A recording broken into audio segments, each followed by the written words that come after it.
এত সহজ, এত সহজ। নবীরা কানতে কানতে হয়রান হয়ে গেছে। নবী করিম সাল্লাল্লাহু আলাইহি ওয়াসাল্লাম তাহাজ্জুদের নামাজ সামান্য সময় ঘুমাইয়া নামাজ শুরু করে দিতেন। সূরা বাকারা শেষ, আলে ইমরান শেষ, সূরা নিসা শেষ, মায়েদা শেষ, আরাফ শেষ।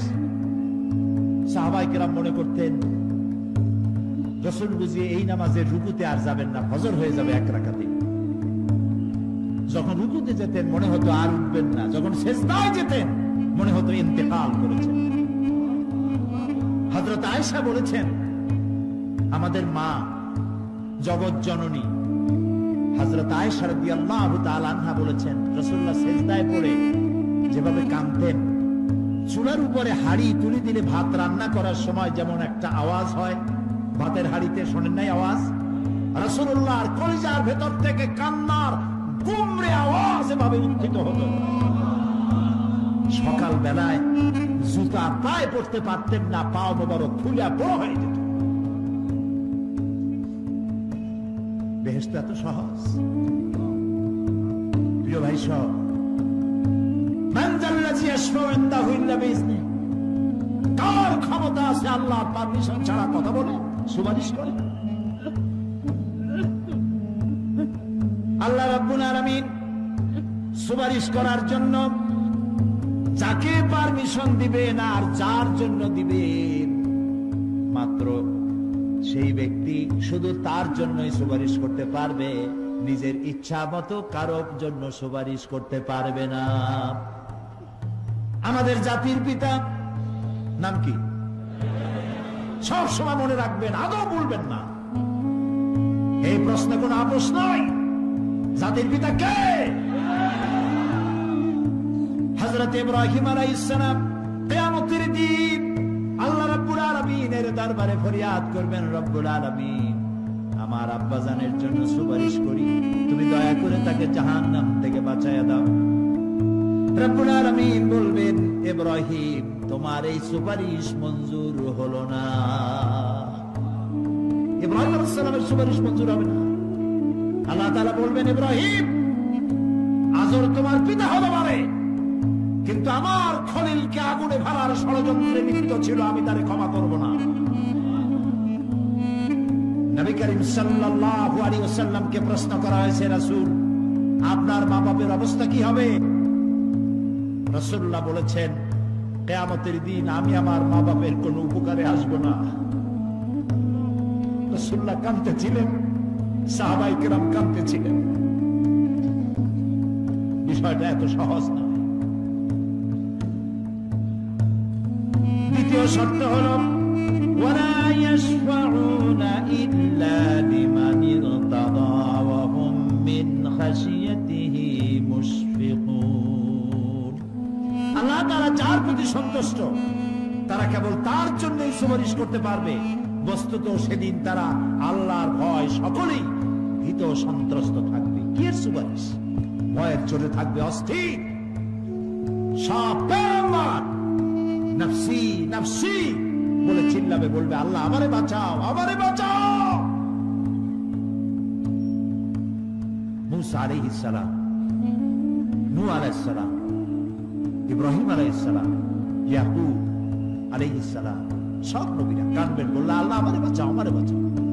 সেই দিন মাত্র এক ব্যক্তি উম্মতের জন্য কাঁদবেন, সুপারিশ করতে পারবেন, উম্মতের জন্য কাঁদবেন, তার নাম বিশ্বনবী মুহাম্মাদুর রাসূলুল্লাহ সাল্লাল্লাহু আলাইহি ওয়াসাল্লাম। এই জন্য নবী কিয়ামতের দিন তিনি যেন আমাদের সুপারিশ করেন, এই জন্য আল্লাহর দরবারে আমাদের দোয়া করতে হবে, আল্লাহ তাআলা নবীর সুপারিশ আমাদের জন্য তুমি নসিব করে দাও। আল্লাহ তাআলা কিয়ামতের দিন তোমার নবী আমাদেরকে যেন উম্মত বলে পরিচয় দেন। এই জন্য কারোর উপর ভরসা টরসা করবেন না, নিজের আমলটা ভালো করে গঠন করেন। আল্লাহ তাআলা কোরআন শরীফে বলেছেন, ইয়া আইয়ুহাল্লাযীনা আমানু আবতাগু ইলাইহিল ওয়াসিলা, হে বিশ্বাসীরা তোমরা ওসিলা তালাশ করো। এইটার একটা ভুল অর্থ করেছে লোকেরা। তারা বলেছে ওসিলা তালাশ করো মানে পীর ধরো। আবার বলে কি যার পীর নাই তার পীর শয়তান। নাউযুবিল্লাহ। তাহলে ইমাম আবু হানিফা রাহমাতুল্লাহ আলাইহির পীর কে? ইমাম শাফির পীর কে? সাহাবায়ে কেরামদের পীর কে? কাজে এই সমস্ত বেয়াদবি কথা আদৌ বলা উচিত নয়। এগুলি বেয়াদবিপূর্ণ কথা।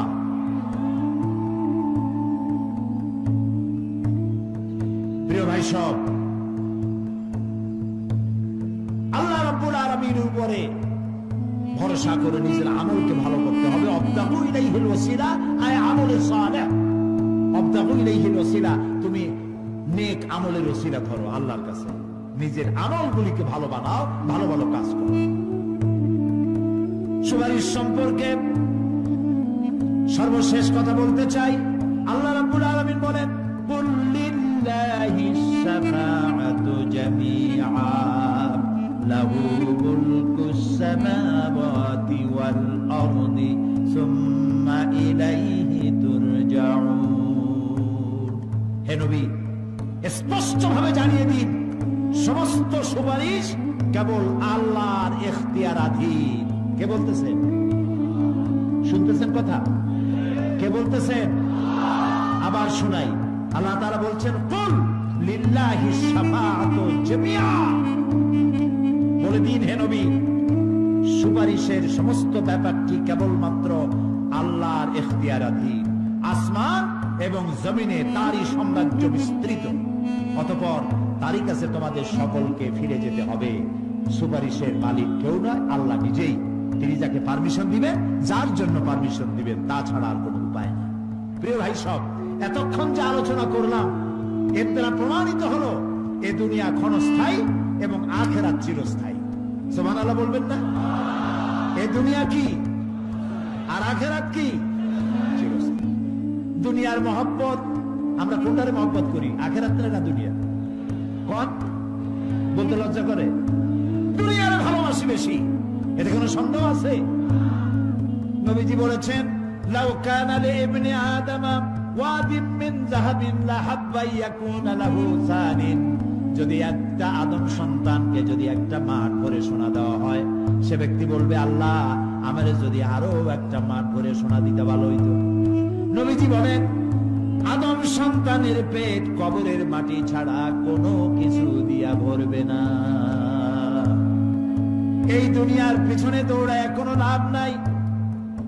এক শায়ের বলেছেন না কুল আপনা না খার আপনা না জানেম বাগে বা আপনা, না গুল আপনা না খার আপনা না জানেম বাগে বা আপনা। आह किस गुलशान में बनाया हमने आशिया अपना। ना गुल अपना ना खार अपना। ए फूलो আমার নয়, ও কাটাও আমার নয়। না জালেম বাগে বা আপনা, না আমার এই ফুলের বাগানটা আমার। ফুলের বাগানও আমার না, ফুলও আমার না, এমনকি ফুলের কাঁটাটাও আমার না। আহ কিস গুলশান মে বানায়া हमने आशिया अपना। আরে কি ফুল বাগানে আমার বাড়ি বানাইলাম, এর তো কিছুই আমার না, সবই তো পর। মরে দেখেন কেউ আপনার আপন নয়। ছেলে পেলেগুলি ছোট্ট ছোট্ট বাচ্চা যাদের কোলে না নিলে আপনি শান্তি পান না, ওই বাচ্চাও বলবে মা আব্বার কাছে আমার নিও না, আমার ভয় করে। রাত্রে যদি মরেন একা একই স্ত্রীও আপনার মৃত্যু লাশ নিয়ে আপনার কাছে থাকতে পারবে না। কি নিষ্ঠুর এই পৃথিবী! এই পৃথিবীকে আমরা ভালোবাসছি, মহব্বত করতেছি, এই পৃথিবীর জন্য সব করি। চুরি ডাকাতি জেনা ব্যভিচার মিথ্যা কথা ক্ষমতায় যাওয়ার জন্য পাগল। ভাঙ্গো মারো, চুরি করো, ডাকাতি করো, শয়তানি বদমাশি সমানই করছে মানুষ।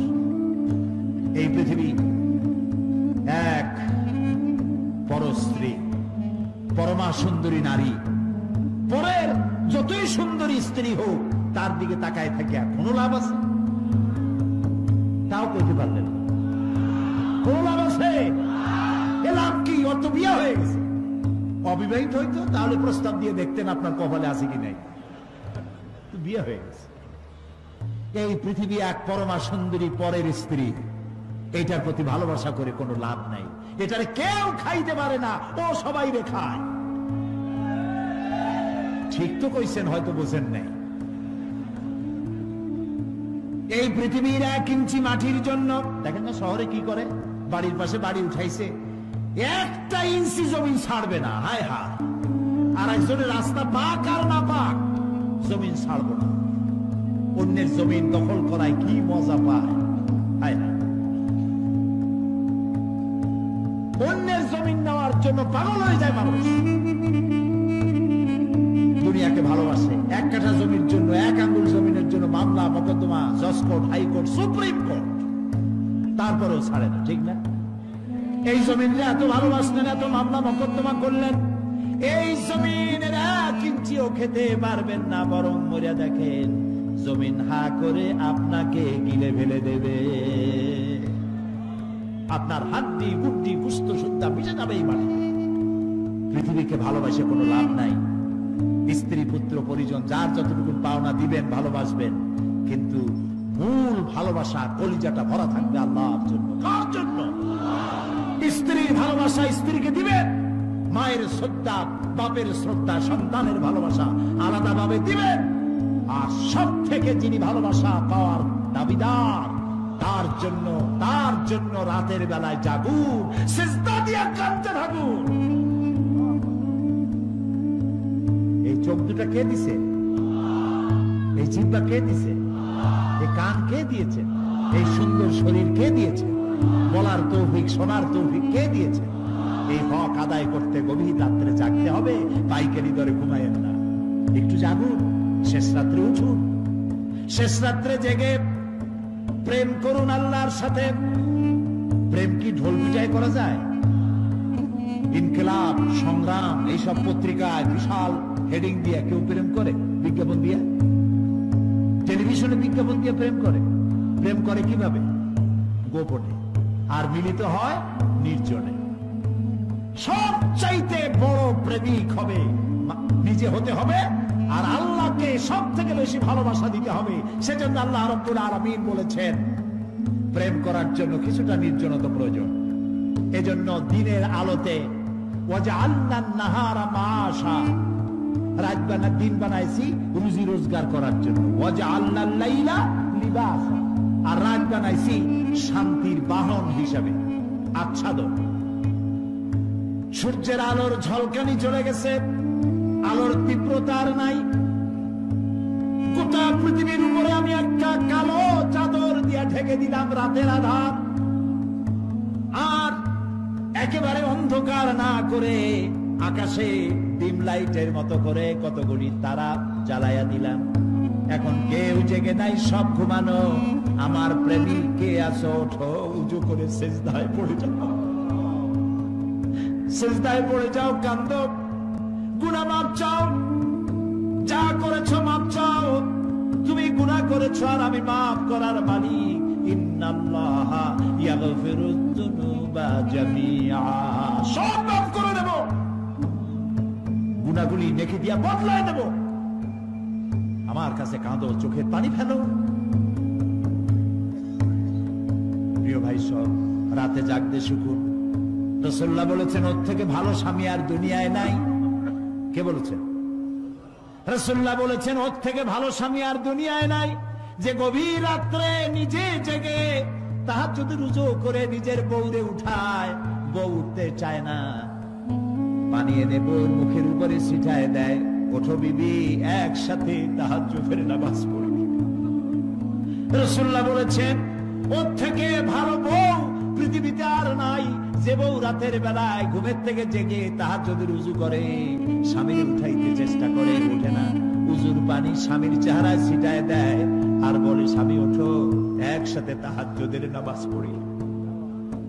এই পৃথিবীতে আমাদের ভালোবাসা যেন শেষ না হয়, এক জান্নাতে যেন থাকতে পারি।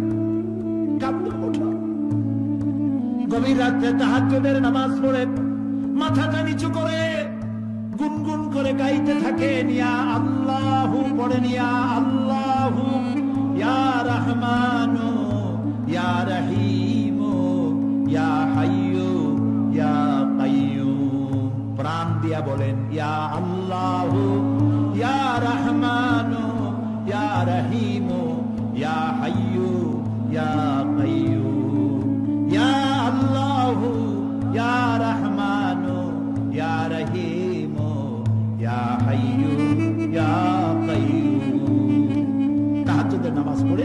এভাবে আল্লাহরে ডাইকে দেখেন, চোখ দিয়া পানির বন্যা নেমে আসে যদি ঈমান একটুও থাকে। এই কান্না নবীজি বলেছেন জাহান্নামের ভয়তে আমার সাথে না ভরমানি করেছে। এই শরমে পড়ে বান্দা যখন চোখ দিয়া পানি ছেড়ে দেয়, ওই চোখের পানি নাকের অর্ধেক আসতে না আসতে আমি আমার বান্দাকে মাফ করে দেই।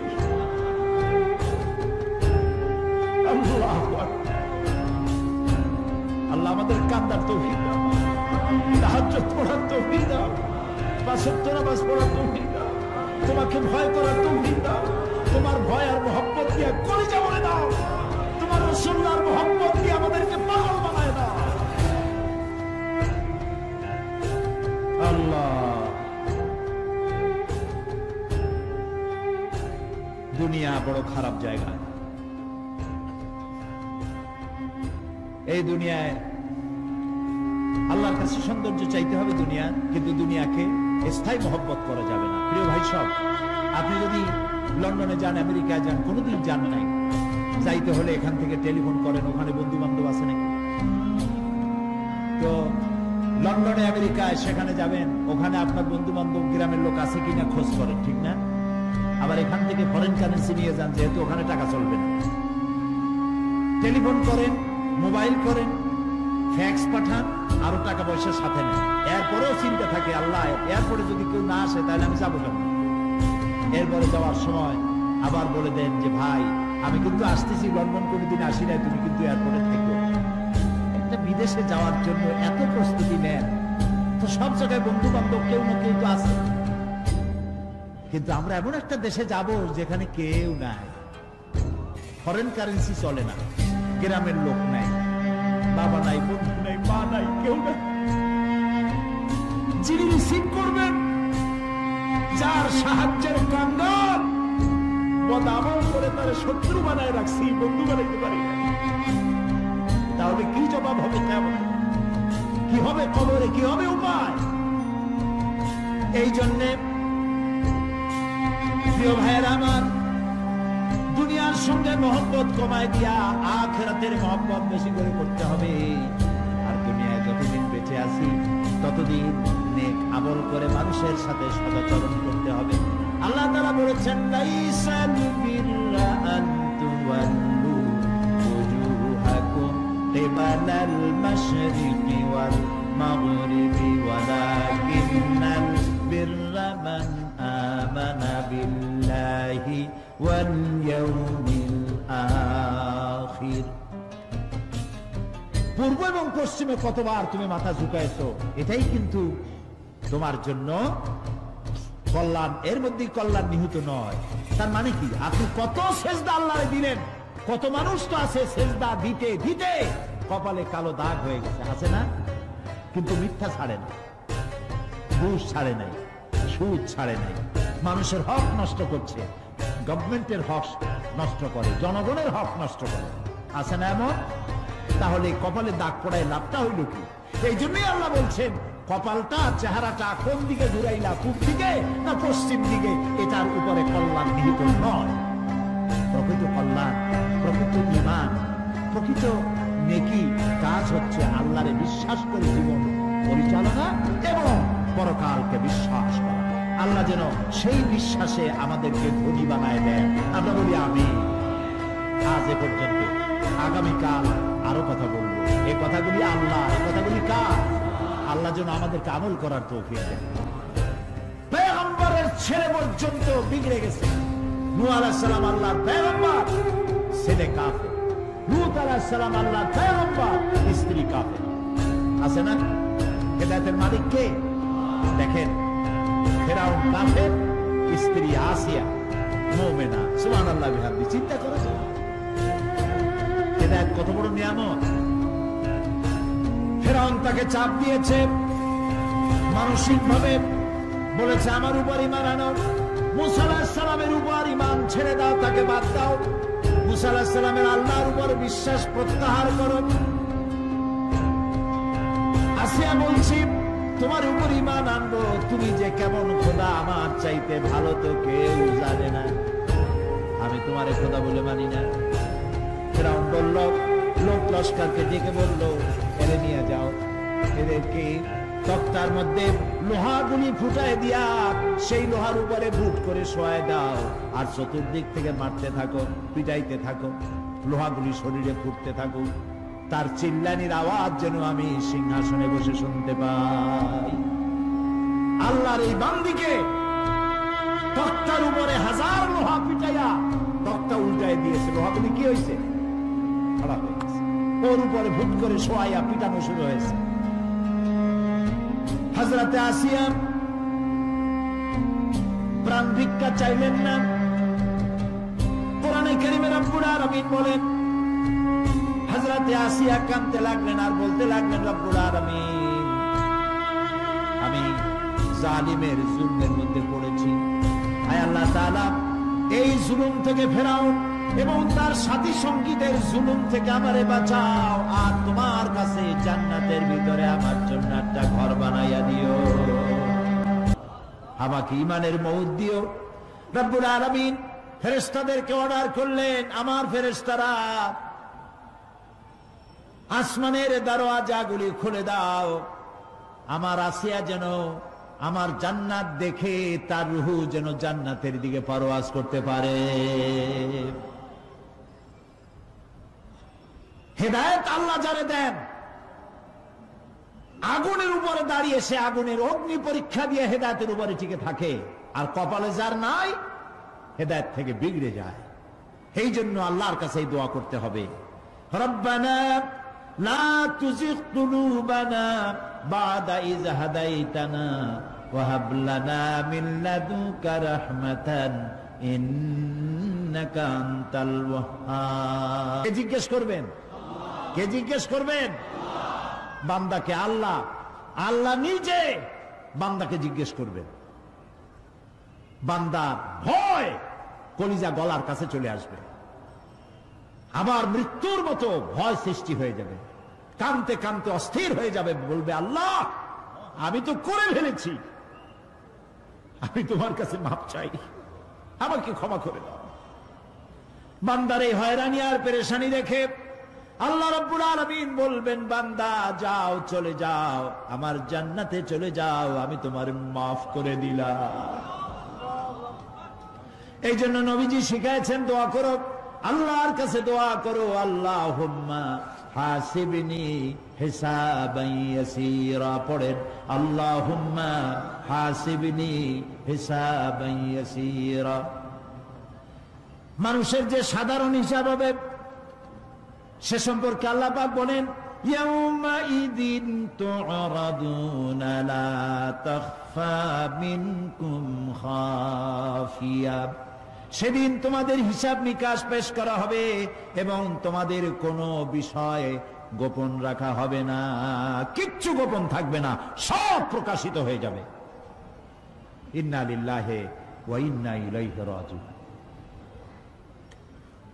আল্লাহ তাআলা বলেন, ইয়াউমাইযিন ইয়াসদুরুন নাসু আশতাতান লিয়ুরাউ আ'মালাহুম فمن يعمل مثقال ذرة خيرا يره ومن يعمل مثقال ذرة شرا يره।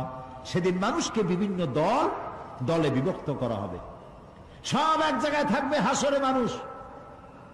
তখন আসামি, খুনি, এই যে বিরাট মাহফিল, বিশাল মাহফিল, এর মধ্যে চোর, ডাকাত, খুনি, এই জাতীয় লোক থাকতে পারে না? পারে কিনা? তারা কিন্তু এখন নিরাপদ, যেহেতু পুলিশও দেখতেছে না আর র্যাবেও দেখতেছে না, খুব নিরাপদ।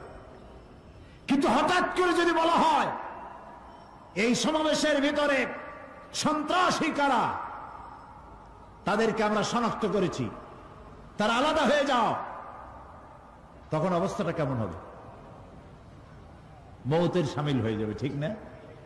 সমস্ত মানুষেরা হাসরের মাঠে একসাথে থাকবে, হঠাৎ করে হুকুম হবে, আওয়াজ হবে, আমতাজুল ইয়াওমা আইয়ুহাল মুজরিমুন। অপরাধীর দলেরা আলাদা হয়ে যাও। নেককার থেকে তারা তখন আলাদা হয়ে যাবে, দলে দলে বিভক্ত হয়ে যাবে, বিভক্ত হবে এবং তাদের কৃতকর্ম তাদেরকে এই জন্য করা হবে যাতে করে তাদের কৃতকর্ম তাদেরকে দেখানো যায়। অতঃপর কেউ যদি সরিষা পরিমাণ ভালো কাজ করে পুরস্কৃত করা হবে, সরিষা পরিমাণ খারাপ কাজও যদি করে দেখানো হবে এবং সেজন্য তাকে তিরস্কার ভোগ করতে হবে, শাস্তি দিতে হবে। প্রিয় ভাই সব, সেই কঠিন হাসরের ময়দানে সমস্ত মানব গোষ্ঠীকে একত্রিত করা হবে। আমল নামা বলতে সেখানে বোঝানো হয় আমল নামা উপস্থিত করা হবে যাতে মানুষের সকল ধরনের কর্মগুলিকে লিপিবদ্ধ করে রাখা হয়েছে। আল্লাহ তাআলা বলেন, ওয়াউদিয়াল কিতাবু ফাতারাল মুজরিমিনা মুশফিকিনা মিম্মা ফীহি ওয়ায়াকুলুনা ইয়া ওয়াইলাতানা মা লিহাযাল কিতাব।